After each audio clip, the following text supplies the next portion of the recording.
Assalamualaikum warahmatullahi wabarakatuh. Perkenalkan, saya dengan Indah Purnamasari, dengan nomor induk mahasiswa saya 28922502006. Saya dari Prodi Manajemen.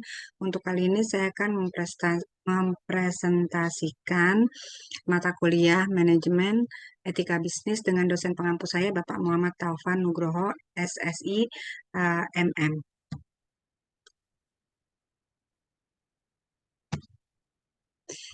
Dengan mengucapkan syukur Alhamdulillah berkat rahmat Allah Subhanahu wa Ta'ala, kali ini saya dapat menyelesaikan makalah ini. Makalah ini disusun sebagai syarat mengikuti ujian akhir semester mata kuliah Etika Bisnis dengan tema Pasar Persaingan Sempurna. Dalam penyusunan makalah ini tidak sedikit hambatan yang saya hadapi, namun dengan semangat ingin belajar dan terus belajar, akhirnya makalah ini dapat diselesaikan. Dalam kesempatan kali ini, saya ingin menyampaikan rasa terima kasih saya kepada Bapak Muhammad Taufan Nugroho selaku dosen pengampu saya untuk mata kuliah Etika Bisnis yang telah membantu mengarahkan dan memberikan batasan penyusunan untuk materi makalah ini. Akhir penyusunan akhir akhir untuk akhir makalah ini saya menyadari bahwa masih banyak jauh dari kata sempurna sehingga kritik dan saran yang dapat membangun saya harapkan agar dalam penyusunan makalah berikutnya saya dapat menyusun lebih baik lagi. Semoga makalah ini dapat ikut andil dalam memberikan informasi bagi masyarakat dan bermanfaat bagi saya sendiri khususnya dan bermanfaat bagi pembaca yang membutuhkan rangkuman untuk program studi etika bisnis. 4 Januari 2023, saya Indah Purnamasari. Untuk daftar isi menyebutkan pasar persaingan sempurna, pasar bebas, pasar persaingan tidak sempurna, monopoli, oligopoli, oligopsini. Untuk bab 3-nya etika konsumen, bisnis dan perlindungan konsumen, hubungan produsen dan konsumen, kasus-kasus yang terjadi untuk etika konsumen, etika periklanan, fungsi iklan, jenis-jenis iklan, serta kasus-kasus periklanan. Dan dalam daftar isi saya juga menyisipkan beberapa sub poin-poin dari beberapa yang saya jabarkan di dalam makalah saya saat ini. Bab 1 membahas tentang pasar persaingan sempurna. Pasar persaingan sempurna untuk pengertian contoh kelebihan dan kelemahannya. Dikutip dari E-Modul IPS Kemendikbud oleh Diana Ainur Amalia MPD dan Pais Damayanti.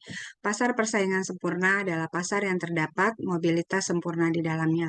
Dalam pasar persaingan sempurna, penjual dan pembelinya memiliki pengetahuan atau memahami tentang kondisi pasar sehingga kekuatan permintaan dan penawaran dapat bergerak bebas. Definisi pasar persaingan sempurna adalah pasar yang harganya akan ditentukan oleh pasar itu sendiri, keseluruhan permintaan dan penawaran. Pada pasar persaingan sempurna, harga pasar akan cenderung stabil, berapapun jumlah barang yang dibeli atau yang ditawarkan, tidak akan menaikkan atau menurunkan harga barang. Untuk poin 1 bab A, poin 1A, ciri-ciri pasar persaingan sempurna adalah 1, jumlah penjual dan pembelinya sangat banyak, barang yang diperdagangkan bersifat homogen, pasar yang menjual satu jenis barang saja, penjual maupun pembeli memiliki kebebasan keluar masuk pasar atau free entry dan free exit. Tidak ada hambatan dalam mobilitas sumber ekonomi dari satu usaha ke usaha lain. Penjual dan pembeli memahami keadaan pasar secara sempurna.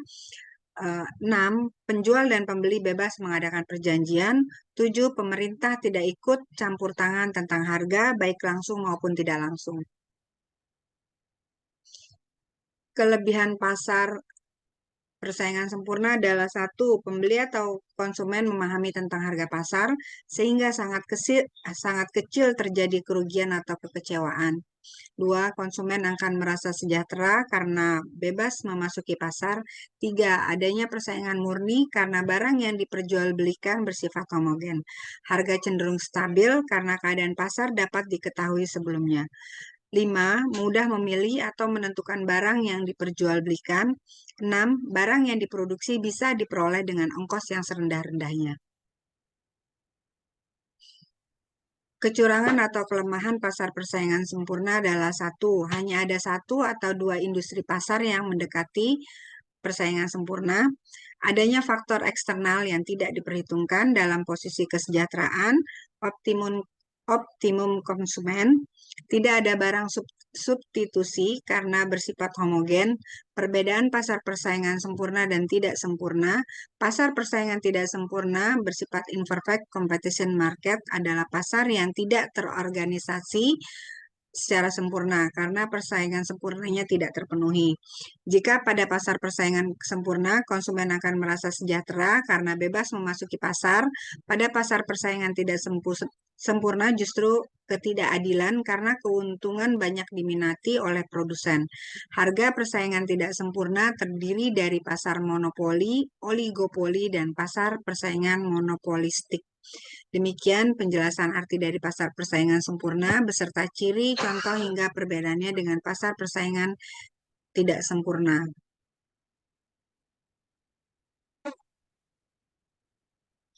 Pasar bebas adalah suatu kondisi jual beli yang ideal berdasarkan mekanisme penawaran dan permintaan tanpa terikat dengan kebijakan maupun sistem ekonomi suatu negara.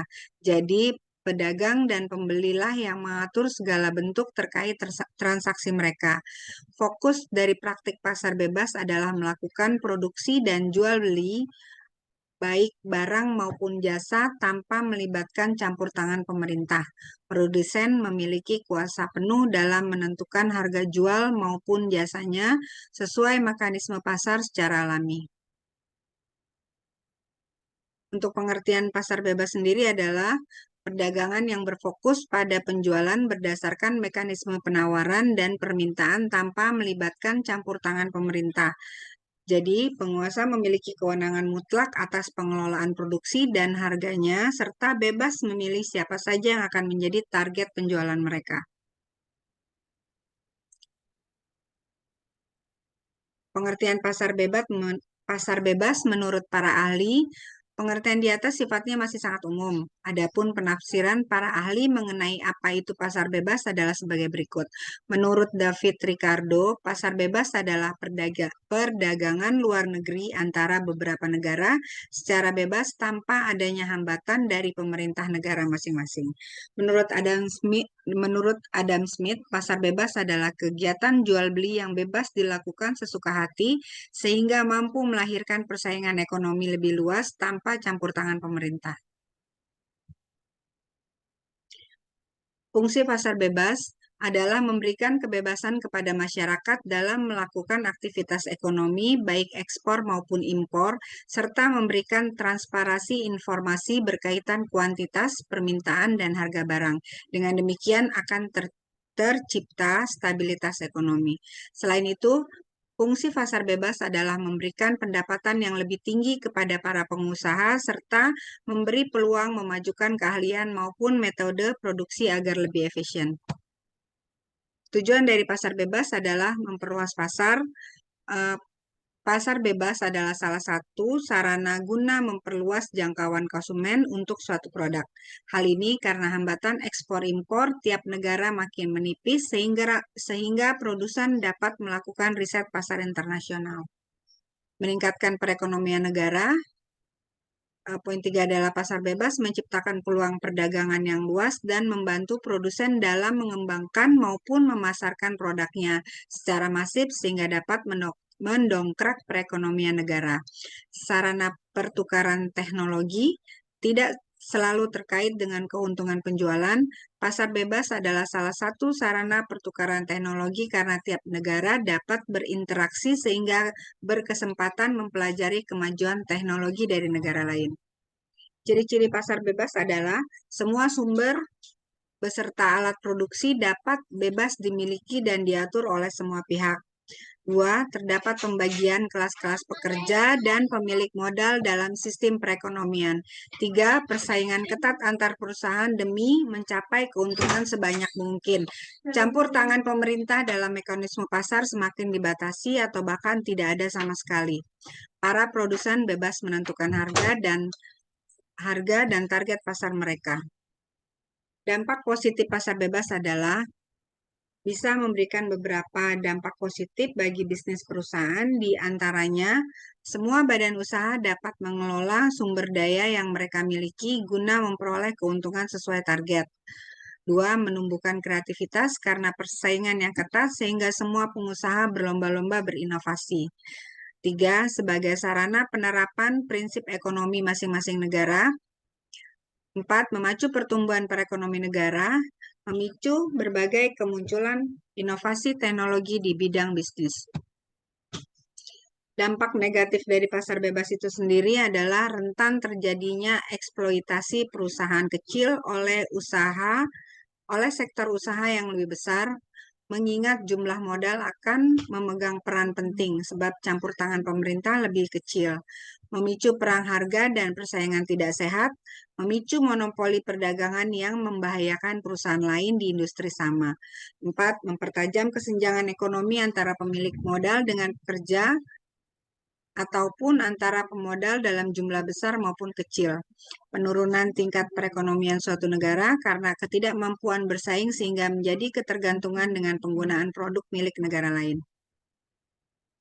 Contoh dari pasar bebas itu sendiri, ketika dilakukannya aturan mengenai pengurangan dan penghapusan tarif keluar masuk antar negara atas beberapa jenis barang, biasanya perumusan kesepakatan ini berdasarkan suatu perjanjian bilateral, regional, dan multilateral.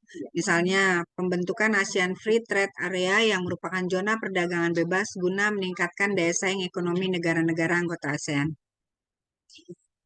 Untuk bab 2, pasar persaingan tidak sempurna, pengertian ciri dan contohnya. Pada persaingan tidak sempurna adalah kondisi di mana jumlah penjual ataupun pedagang lebih sedikit dibandingkan dengan pembelinya. Dengan kata lain, pengertian pasar persaingan tidak sempurna adalah suatu bentuk pasar yang hanya ada penjual tunggal atau beberapa saja. Hal ini pula yang menjadikan pembeli terlihat begitu masif. Pada pasar persaingan tidak sempurna, para penjual dapat menentukan harga barang. Yang diperjualbelikan tersebut memiliki jenis yang berbeda atau terdapat berbagai macam jenis barang. Pasar persaingan tidak sempurna adalah sebuah pasar yang mana selisih penjual dan pembelinya sangat banyak. Tapi dengan barang atau produk yang sama atau serupa, dengan adanya hal itu, harga yang ditawarkan oleh para penjual di pasar persaingan tidak sempurna akan berpengaruh terhadap keseimbangan pasar.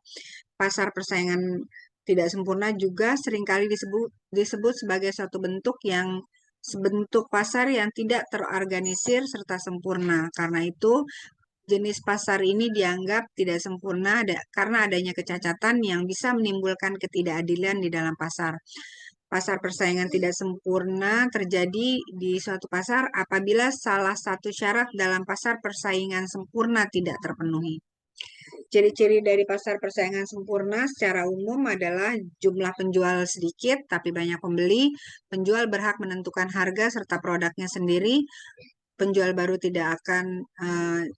baru akan susah bersaing, tidak ada produk pengganti, empatnya barang yang dijual berbentuk sama. Untuk pasar monopoli adalah sebuah pasar di mana hanya ada satu produsen atau penjual yang dapat menguasai pasar dan melayani semua konsumen yang datang. Produsen maupun perusahaan yang menguasai pasar tersebut mempunyai kekuatan yang cukup besar dan sudah dikenal oleh masyarakat luas serta sudah memiliki kondisi keuangan yang cenderung memadai.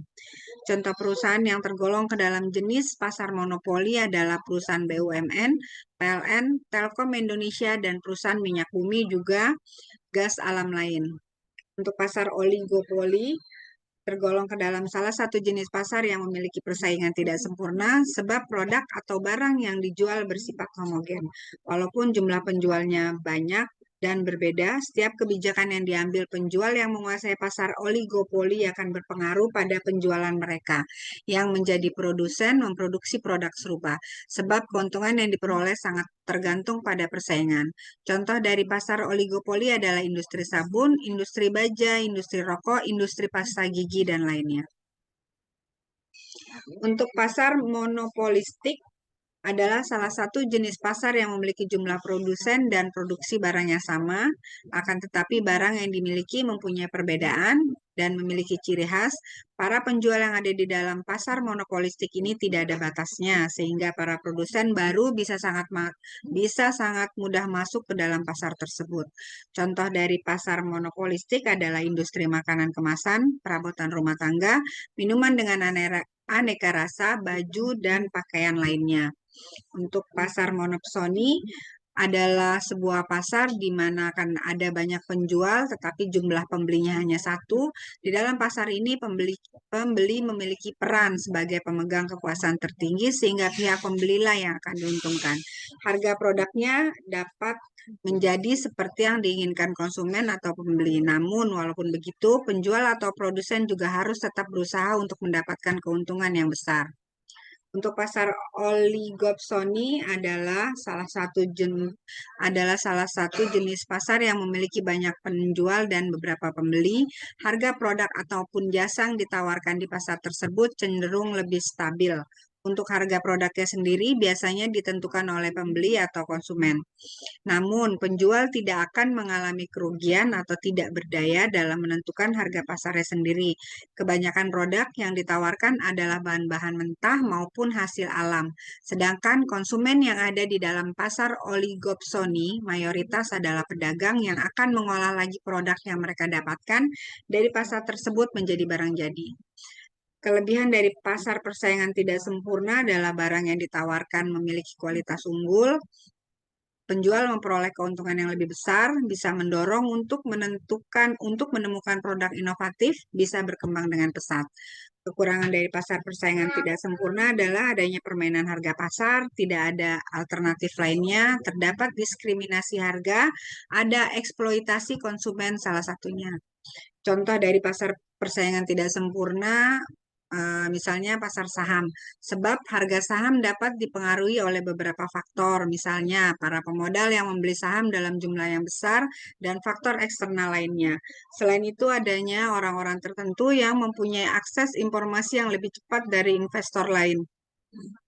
Maka hal itu akan membuat pasar saham termasuk ke dalam pasar persaingan tidak sempurna. Demikian penjelasan mengenai pasar tidak sempurna, ciri, jenis, serta contohnya.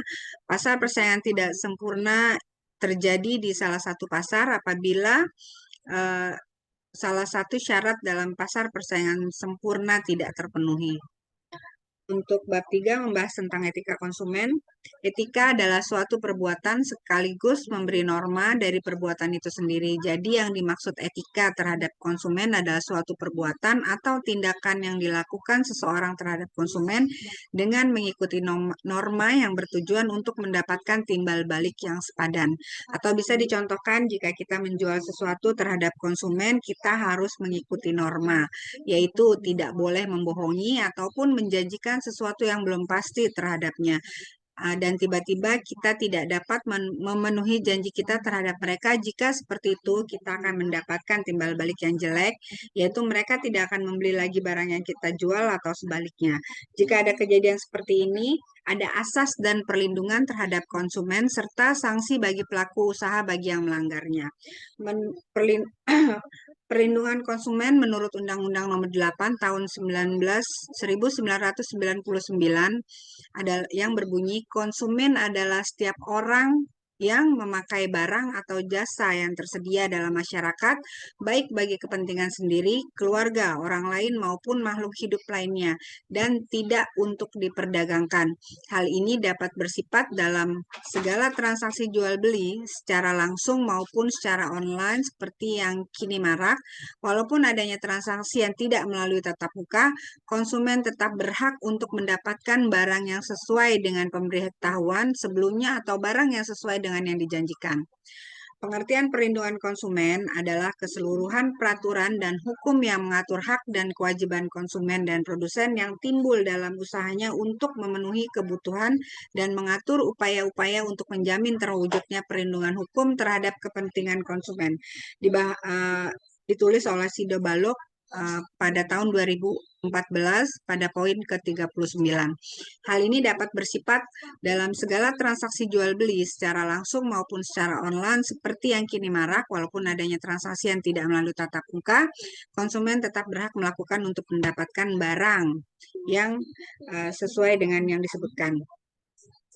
Hak konsumen sendiri diatur dalam Undang-Undang Perlindungan Konsumen Nomor 8 Tahun 1999 tentang Perlindungan Konsumen Republik Indonesia yang berlandaskan pada Undang-Undang Dasar 1945, Pasal 2 Ayat 1, Pasal 21 Ayat 1, Pasal 27, dan Pasal 33 yang dapat diketahui sebagai berikut. Hak dalam memilih barang adalah konsumen memiliki hak penuh dalam memilih barang yang nantinya akan digunakan atau dikonsumsi. Tidak ada yang berhak mengatur sekalipun produsen yang bersangkutan. Begitu juga hak dalam meneliti kualitas barang yang dikehendaki atau dibeli serta dikonsumsi nantinya. Hak untuk mendapat kompensasi atau ganti rugi, konsumen berhak mendapatkan kompensasi maupun ganti rugi atas kerugian yang diterima dalam suatu transaksi jual beli yang dilakukan. Apabila tidak ada kecocokan dalam gambar maupun kualitas, konsumen berhak melakukan sebuah tuntutan terhadap produsen. Hak mendapatkan barang atau jasa yang sesuai, konsumen berhak mendapatkan produk dan layanan sesuai kesepakatan yang tertulis. Sebagai contoh, dalam transaksi secara online, apabila terdapat layanan gratis ongkos kirim, maka penerapannya harus demikian. Bila tidak sesuai, konsumen berhak menuntut hak tersebut. Hak menerima kebenaran atas segala informasi pasti adalah hak yang paling utama bagi para konsumen guna mengetahui apa saja informasi terkait produk yang dibeli. Produsen dilarang menutupi ataupun mengurangi informasi terkait produk maupun layanan. Sebagai contoh, apabila ada cacat atau kekurangan pada barang, produsen berkewajiban untuk memberi informasi kepada konsumen. Hak pelayanan tanpa diskriminasi, salah satu bentuk pelanggaran atas hak konsumen, pelayanan yang diberikan oleh produsen tidak boleh menunjukkan perbedaan antara konsumen yang satu dengan konsumen yang lain. Alasan mengapa konsumen butuh perlindungan dibutuhkan untuk menciptakan rasa aman bagi para konsumen dalam melengkapi kebutuhan hidup. Kebutuhan perlindungan konsumen juga bersifat tidak berat sebelah dan harus adil. Sebagai landasan penetapan hukum, asas perlindungan konsumen diatur dalam Pasal 2 UU PK 8 tahun 1999 dengan penjelasan sebagai berikut. Seperti yang disebutkan di atas, asas manfaat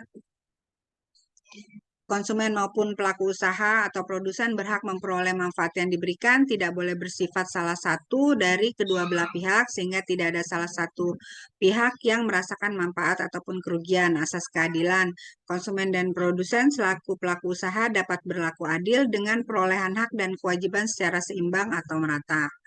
Asas keseimbangan antara hak dan kewajiban produsen dan konsumen dengan mengacu pada peraturan perlindungan hukum, asas kesamaan dan keselamatan, sebuah jaminan hukum bahwa konsumen akan memperoleh manfaat dari produk yang dikonsumsi atau dipakainya, dan sebaliknya bahwa produk itu tidak akan mengganggu keselamatan jiwa dan harta bendanya. Asas kepastian hukum, sebuah pemberian kepastian hukum bagi produsen maupun konsumen dalam mematuhi dan menjalankan peraturan hukum dengan apa yang menjadi hak dan kewajibannya. Hal ini dilakukan tanpa membebankan tanggung jawab kepada salah satu pihak, serta negara menjamin kepastian hukum. Untuk penjelasan Undang-Undang Perlindungan Konsumen, sebagaimana yang sudah dijelaskan bahwa perlindungan konsumen diperuntukkan untuk pemberian kepastian, keamanan, serta keseimbangan hukum antara produsen dan konsumen. Tujuan dibuatnya perlindungan konsumen dapat dijelaskan dalam Pasal 3 UU PK 8 tahun 1999 yang dapat dijelaskan sebagai berikut. Meningkatkan kesadaran, kemampuan, dan kemandirian konsumen untuk melindungi diri, mengangkat harkat dan martabat konsumen dengan cara menghindari dari akses negatif pemakaian produk, barang, dan jasa, meningkatkan pemberdayaan konsumen dalam memilih, menentukan, dan menuntut hak-haknya sebagai konsumen, menciptakan sistem perlindungan konsumen yang mengandung unsur kepastian hukum dan keterbukaan informasi serta akses untuk mendapatkan informasi. Hubungan produsen dan konsumen, definisi konsumen menurut Undang-Undang Perlindungan Konsumen UU-PK adalah sebagai berikut. Konsumen adalah setiap orang yang memakai barang atau jasa yang tersedia dalam masyarakat, baik bagi kepentingan diri sendiri, keluarga, orang lain, maupun makhluk hidup lain, tidak untuk diperdagangkan. Untuk pengertian konsumen dilihat dalam Undang-Undang Nomor 20 Tahun 2002 tentang ketenaga listrikan. Undang-undang ini oleh Mahkamah Konstitusi telah dibatalkan karena bertentangan dengan konstitusi. Definisi konsumen tenaga listrik, yakni setiap orang atau badan yang membeli tenaga listrik dapat memegang izin usaha ketenaga listrikan untuk digunakan sebagai pemanfaatan akhir dan tidak untuk diperdagangkan. Produsen ialah orang yang menghasilkan barang atau jasa untuk keperluan konsumen. Barang atau jasa yang dihasilkan produsen disebut produksi, sedangkan yang memakai barang dan jasa disebut konsumen. Dalam ilmu ekonomi dapat dikelompokkan pada golongan besar suatu rumah tangga, yaitu golongan rumah tangga konsumsi atau RTK dan golongan rumah tangga produksi atau biasa disebut dengan RTP. Rumah tangga konsumsi adalah kelompok masyarakat yang barang dan jasa baik secara perorangan atau keluarga atau masyarakat, tetapi kelompok rumah tangga konsumsi ini juga merupakan kelompok yang memberikan beberapa faktor produksi. Orang yang menyewakan tanah untuk keperluan perusahaan, pabrik, dan tempat kedudukan perusahaan, orang yang menyerahkan tenaga kerja untuk bekerja pada suatu perusahaan atau pabrik, orang yang menyertakan modal usaha untuk diusahakan, tenaga ahli dari masyarakat untuk perusahaan. Sedangkan rumah tangga produksi yang menerima faktor produksi tenaga kerja, modal, keahlian dari masyarakat kemudian diorganisir agar menghasilkan barang dan jasa. Produksi barang dan jasa itu dijual pada masyarakat sehingga memperoleh uang yang banyak dari hasil penjualan. Akibatnya antara konsumen dan produsen tidak bisa dipisahkan, artinya saling mempengaruhi dan saling membutuhkan.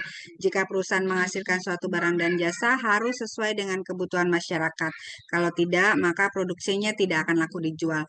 Namun, jika produsen cukup pintar, mereka juga bisa menciptakan kebutuhan konsumen tersebut dengan cara promosi dan iklan yang gencar, sehingga kebutuhan konsumen yang sebelumnya tidak akan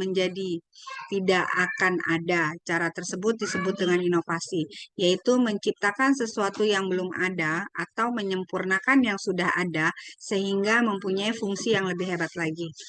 Hubungan secara langsung antara produsen dan konsumen dilaksanakan dalam rangka jual beli. Jual beli sesuai pasar 1457 KUH Perdata adalah suatu perjanjian dengan mana pihak yang satu mengikatkan dirinya untuk menyerahkan suatu kebendaan dan pihak yang lain untuk membayar harga yang telah dijanjikan. Dari pengertian ini maka terdapat unsur perjanjian, penjual dan pembeli, harga serta barang.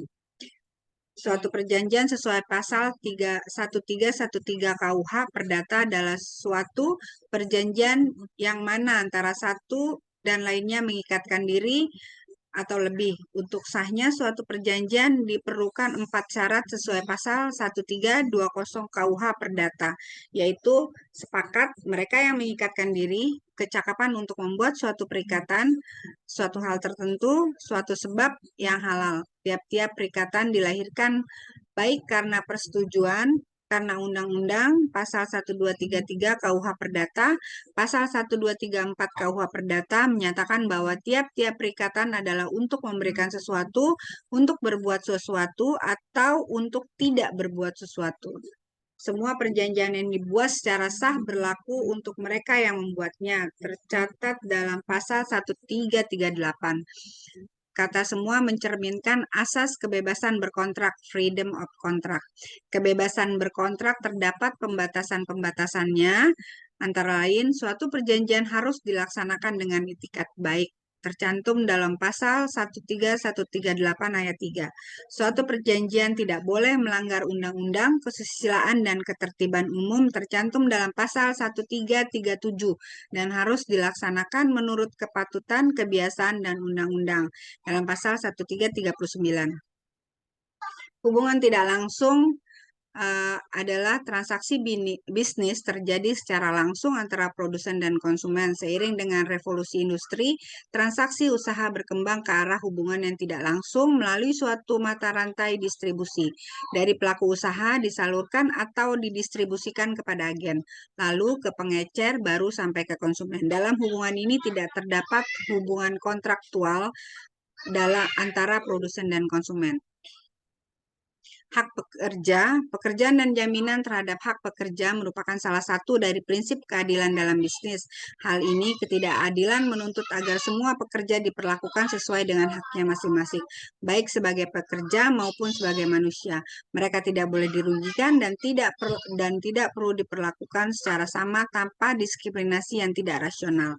Dalam bisnis modern yang penuh dengan persaingan, para pengusaha semakin menyadari bahwa pengakuan, penghargaan, dan jaminan atas hak pekerja dalam jangka panjang sangat akan menentukan sehat tidaknya kinerja suatu perusahaan.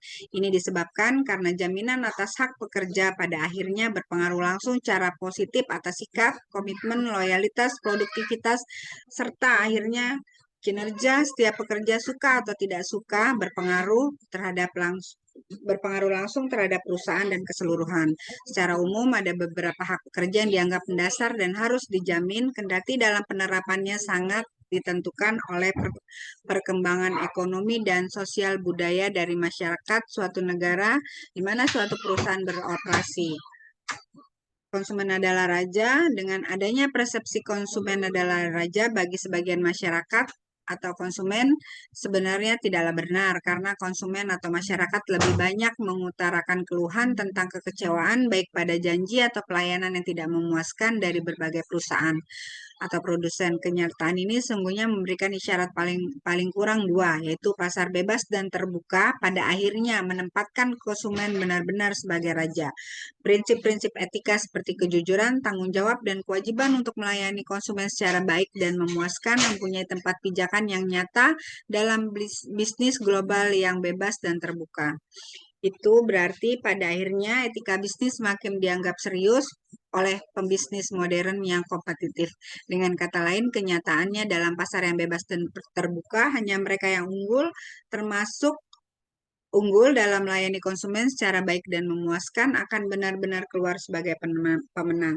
Maka kalau pasar benar-benar sebuah medan pertempuran pasar adalah hal pertempuran keunggulan yang fair, termasuk keunggulan nilai menguntungkan banyak pihak termasuk konsumen.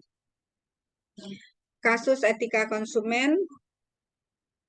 Semakin hari arus globalisasi serta perdagangan semakin bebas dan semakin berkembang karena ditunjang oleh kemajuan teknologi yang pesat, memudahkan konsumen dan produsen melakukan jual beli. Layaknya konsumen pada umumnya, dalam membeli atau melakukan transaksi bisnis, kita hanya memperhatikan apa yang kita cari dan apa yang kita dapatkan pada saat membeli produk. Sebagai konsumen, kadang kita tidak memperhatikan hal kecil yang terjadi pada proses bisnis itu.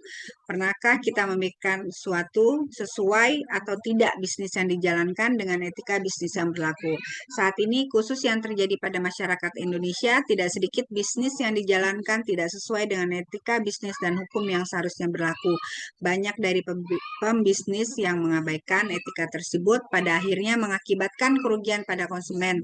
Hal ini dimanfaatkan oleh pembisnis karena tidak pekanya konsumen pada hal tersebut, sehingga etika dalam bisnis pun diabaikan karena dianggap tidak penting. Oleh karena itu, penting sekali kita sebagai konsumen untuk menjadi cerdas dalam membeli suatu produk sebagai langkah awal agar terjadinya pelanggaran etika dalam bisnis dapat diminimalkan. Menjadi konsumen yang cerdas bukan hal yang sulit karena semua berdasarkan pemikiran rasional konsumen dalam membeli suatu produk. Hak konsumen sudah dilindungi penuh oleh pemerintah yang sudah diatur dalam undang-undang. Sudah seharusnya kita tahu dan paham tentang hak dan kewajiban apa yang kita miliki sebagai konsumen. Untuk menunjang konsumen, diharapkan memperluas pengetahuan dan senantiasa membuka diri kepada pemerintah mengenai pelanggaran etika bisnis yang terjadi, serta mengikuti sosialisasi pemerintah mengenai hal yang menyangkut perlindungan konsumen agar dapat melindungi hak sendiri dan lingkungan serta tidak dirugikan. Jika kita mengamati lebih detail, banyak sekali pelanggaran hak konsumen di masyarakat. Kasus yang marak beredar seperti adanya bahan berbahaya yang terkandung dalam produk pangan, masalah SNI palsu, peralatan makanan dan minuman yang mengandung melamin serta formalin, produk yang sudah kadaluarsa, dan yang paling mengejutkan lagi adalah beredarnya vaksin palsu yang pada dasarnya vaksin tersebut banyak digunakan untuk anak-anak. Dalam kasus ini, produsen telah melanggar hak konsumen yang seharusnya dilindungi keamanan untuk produk yang dijual. Tindakan penjual kurang baik ditindaklanjuti di jalur hukum, sehingga konsumen yang cerdas juga harus mengerti suatu produk dengan memilih dan memilah barang yang dibeli uh, untuk dikonsumsi. Maka ini ampuh pulihkan pankreas, diabetes 100% itu bisa dituliskan dalam produk. Hal ini kita lakukan agar tidak berdampak buruk dan merugikan kita sendiri, keluarga, ataupun lingkungan. Karena jika kita menyadari lebih dini, hal ini tidak menjadi kerugian jangka panjang. Meskipun pemerintah turut andil dalam melakukan pengawasan terhadap produk makanan yang dijual di pasaran, kita juga perlu bekal pengetahuan lebih agar saat mendapati kejadian seperti ini kita tahu apa yang harus kita lakukan. Sebab potensi terjadinya kecurangan dalam berbisnis kerap terjadi dan kadang tidak bisa dihindari, bahkan kita tidak ketahui keberadaan yang sebenarnya mungkin aja ada di sekitar kita. Dalam melindungi hak konsumen, pemerintah memperkuat peredaran produk barang jasa yang ada di masyarakat, diharapkan turut andil dan berpartisipasi untuk membantu pemerintah bersikap kritis serta mempunyai keberanian bertindak juga menemui pelanggaran yang terjadi untuk konsumen. Pengawasan pemerintah dilakukan agar terciptanya siklus bisnis yang sehat. Untuk ini, konsumen akan lebih mudah dan merasa aman dalam membeli produk atau barang dan jasa yang akan dipergunakan, serta produsen pun mendapatkan kepuasan. Konsumen secara tidak langsung dapat meningkatkan produksi, menumbuhkan kesadaran produsen akan pentingnya melindungi hak konsumen, juga menjadi hal yang tidak boleh dilupakan, karena memberikan rasa tanggung jawab serta bersikap jujur dalam menjalankan proses jual-beli sesuai etika bisnis oleh produsen merupakan hal mendasar yang harus dimiliki semua pelaku usaha agar bisnis berjalan sesuai apa yang diinginkan dengan tidak ada merasa dirugikan dan menjadi tidak nyaman untuk setiap stakeholder yang terkait. Karena pada dasarnya pemerintah, produsen, dan konsumen kepentingan yang berkesinambungan dan saling membutuhkan. Seharusnya masing-masing stakeholder menjalankan dengan rasa tanggung jawab agar tercipta alur yang sehat dan berdampak baik dalam segala hal. Etika periklanan, menurut Persatuan Perusahaan Indonesia (P3I), etika periklanan adalah seperangkat norma dan paduan yang mesti diikuti oleh para politis periklanan dalam mengemas dan menyebarluaskan pesan iklan kepada halayak ramai. Iklan adalah suatu cara promosi suatu produk, jasa, sehingga ide mendorong minat audiensi. Perannya sendiri sangat penting untuk sebuah bisnis, apalagi dengan semakin ketatnya persaingan untuk memperebutkan perhatian dari konsumen. Yang disebut dengan iklan, menurut Kepler dan Armstrong, adalah bauran promosi yang memberikan pesan melalui media seperti media online dan cetak, sedangkan Morrison mengatakan iklan adalah instrumen dari sebuah promosi bagi perusahaan yang memproduksi suatu barang atau jasa untuk seluruh khalayak luas. Namun pengertian iklan secara umum adalah sebuah pesan yang mendorong audiens untuk membeli suatu produk layanan atau beberapa layanan. Contoh media yang digunakan adalah televisi, koran, media sosial, baliho, dan masih banyak lagi. Biasanya iklan tidak mempromosikan suatu produk atau jasa, tapi juga dapat berisi ajakan positif. Contohnya adalah ajakan agar tidak membuang sampah sembarangan, tidak merokok, tidak menggunakan obat-obatan, dan lain sebagainya. Iklan dibuat memiliki tujuan khusus untuk memasarkan produk, sebuah produk atau jasa, mencoba membuat khalayak terbiasa dengan produk mereka, juga akan mempromosikan sifat yang baik sebelum seseorang sales mendekati konsumen. Jadi pemasaran berjalan lebih lancar, menghasilkan penjualan. Selain memperkenalkan produk, tujuan iklan adalah agar konsumen tertarik. Untuk membangun citra, beberapa orang menganggap tujuan utama sebuah iklan adalah untuk membangun citra perusahaan, membangun kesadaran, tujuan yang berakhir untuk meningkatkan kesadaran tentang khalayak untuk sebuah produk atau merek tertentu, karena produk, terutama produk baru, tidak akan langsung mendapatkan perhatian. Fungsi iklan sendiri adalah memberikan informasi mengenai suatu produk bagi khalayak luas, membujuk konsumen. Iklan adalah sebuah pesan persuasif yang berfungsi untuk membujuk konsumen menggunakan sebuah produk atau jasa untuk mengingatkan konsumen, sehingga produk tersebut akan selalu ada di pikiran atau diingatan konsumen. Ciri-ciri iklan: singkat, jelas, lugas. Pemilihan kata di dalamnya tidak boleh terlalu banyak, namun pesan tetap tersampaikan dengan baik. Oleh karena itu, seorang copywriter perlu memperhatikan panjang pendeknya kalimat yang digunakan, pemilihan diksi yang menarik, dan kata-kata yang tepat. Kalimat di dalamnya juga sebaiknya tidak mengandung sindiran yang dapat menyinggung pihak tertentu. Jujur dan objektif adalah karakter yang sangat penting untuk ditetapkan. Persuasif. Ciri-ciri iklan selanjutnya adalah memiliki sifat yang persuasif, untuk memujuk, menggunakan kalimat yang mengandung sugesti atau ajakan. Informatif, selain memiliki kalimat yang identik dengan sifat persuasif untuk mendorong pelanggan memberikan produk yang ditawarkan. Ciri lain dari iklan adalah informatif, di dalamnya merupakan informasi sebuah produk atau jasa yang memberikan manfaat tentang informasi seputar perusahaan dan tempat konsumen dapat mendapatkan atau membeli produk juga sangat penting. Mudah dimengerti dan menarik. Audiensnya umumnya sebuah iklan akan bersifat regional atau yang menggunakan bahasa asing lalu ditayangkan. Negara yang berbeda pasti akan dialih bahasakan terlebih dahulu, karena kendala bahasa akan membuat audiensnya kesulitan menangkap pesan di dalamnya. Selain memperhatikan penggunaan bahasa yang baik dan benar, iklan juga harus dikemas dengan menarik atau memiliki cerita. Semakin menarik dan berkesan, khalayak akan mudah untuk menikmati iklan tersebut. Memiliki target sesuai produk yang ditawarkan, pesan dibuat agar mudah dipahami. Contohnya adalah perusahaan memiliki produk susu bayi, tentu saja perusahaan akan membuat iklan yang berhubungan dengan pertumbuhan bayi, bukan orang dewasa. Jenis-jenis iklan sendiri adalah iklan pengumuman, pemberitahuan.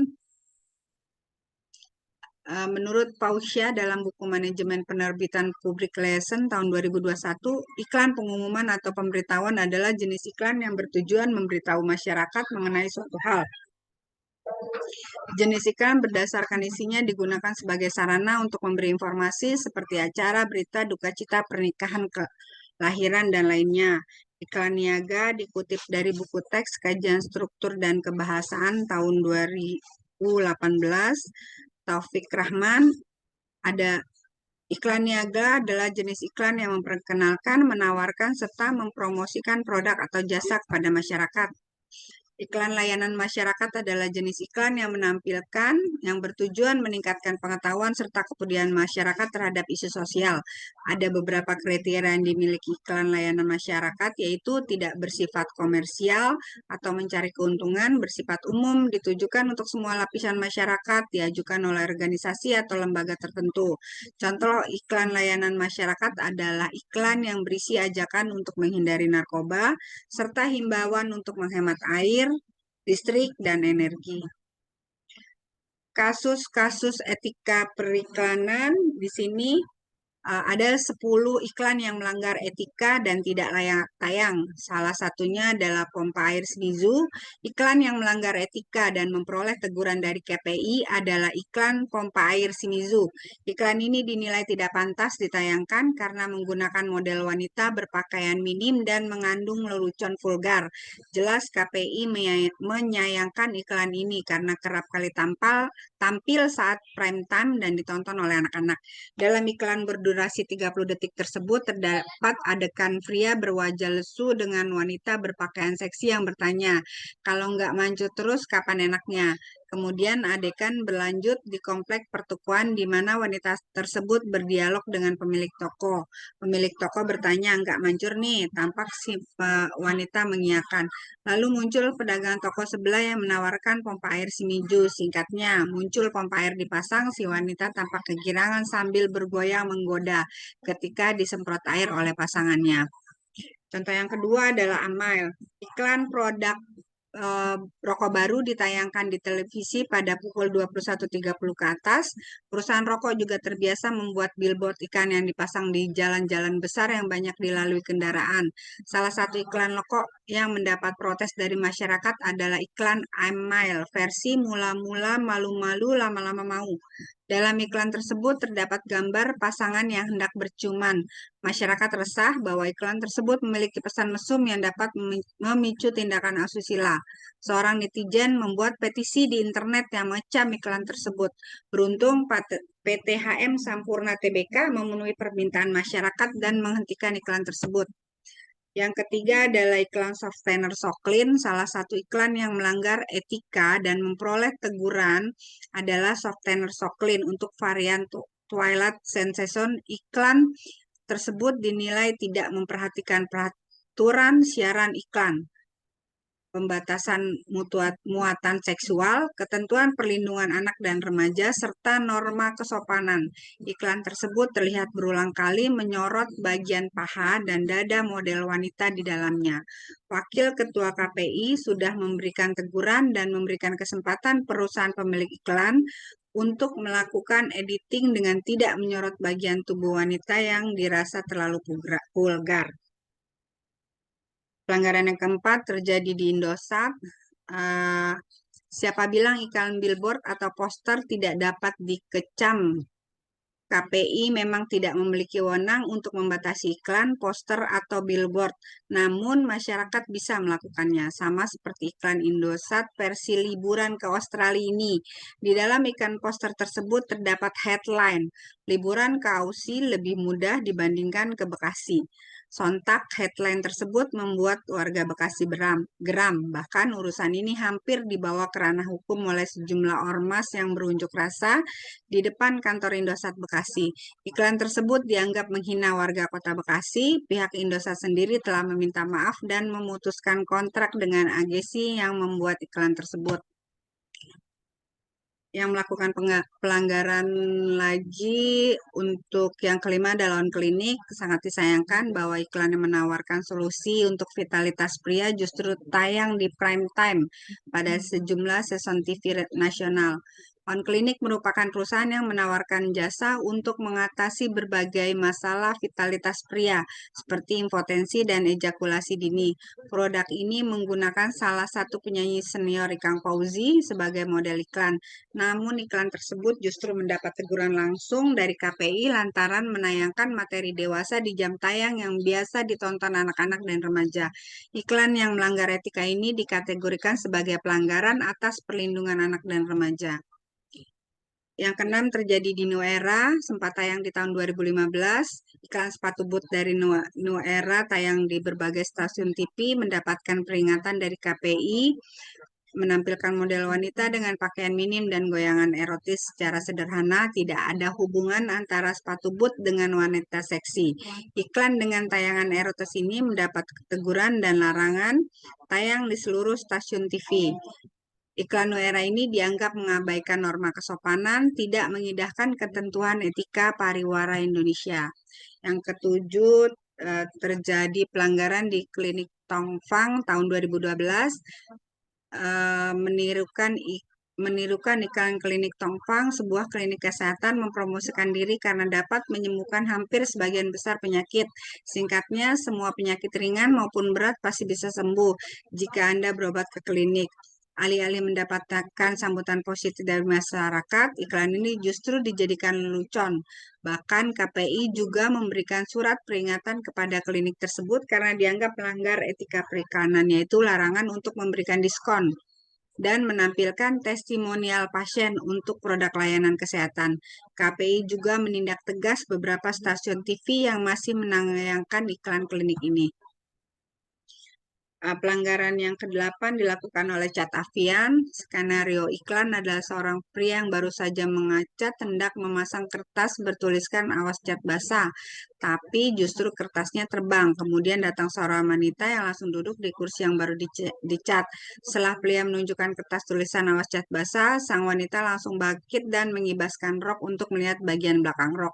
Maksud iklan adalah mengunggulkan Cat Avian yang mudah kering, akan tetapi iklan yang melanggar etika ini justru ditegur oleh KPI lantaran menampilkan close up paha model wanita yang membuat penonton salah fokus. Pelanggaran ke-9 dilakukan oleh mie sedap versi ayamku. Di iklan tersebut, seorang anak bernama Adi yang menanyakan keberadaan ayam peliharaannya setelah menyantap mie sedap rasa kaldu ayam. Namun dalam iklan tersebut terdapat scene di mana seorang guru berbicara sambil membawa sebungkus mie sedap. Di atas kepala guru tersebut terdapat seekor ayam yang kemungkinan besar adalah animasi. Iklan ini dianggap melecehkan profesi seorang guru. Akhirnya KPI melayangkan teguran kepada perusahaan produk tersebut untuk memperbaiki iklan itu. Yang ke-10 dilakukan oleh mie sedap lagi versi Papa Hidup Lagi. Entah apa yang ada dalam pikiran pembuat iklan mie sedap. Sebelum versi ayamku tayang di TV, iklan mie sedap Hidup Lagi juga mendapatkan kecaman dari KPI. Iklan ini mengisahkan seorang anak yang nangis meraung seolah menangisi ayahnya yang meninggal. Namun anak itu hanya bersandiwara demi kepentingan ayahnya yang malas untuk ikut kerja bakti. Iklan yang menayangkan etika ini dianggap tidak sesuai dengan susila dan norma yang berlaku di masyarakat. Terlebih iklan ini tidak secara langsung mengajarkan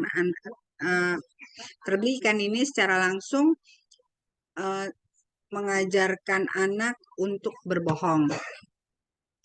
Demikian presentasi saya daftar pustaka untuk tugas etika bisnis saya ambil dari modul IPS Kemendikbud oleh Diana Ainun, Amalia, dan Faiz Damayanti, redaksi OCBC NISP, Gramedia.com, Investopedia.com, Dimas Arif Ganda Pos, Dinas Perindustrian dan Perdagangan Provinsi Sumatera Barat, Telkom University, Makalah Fani Hisnul Hanipa STMM, Widya Sastika STMM, serta stick on website.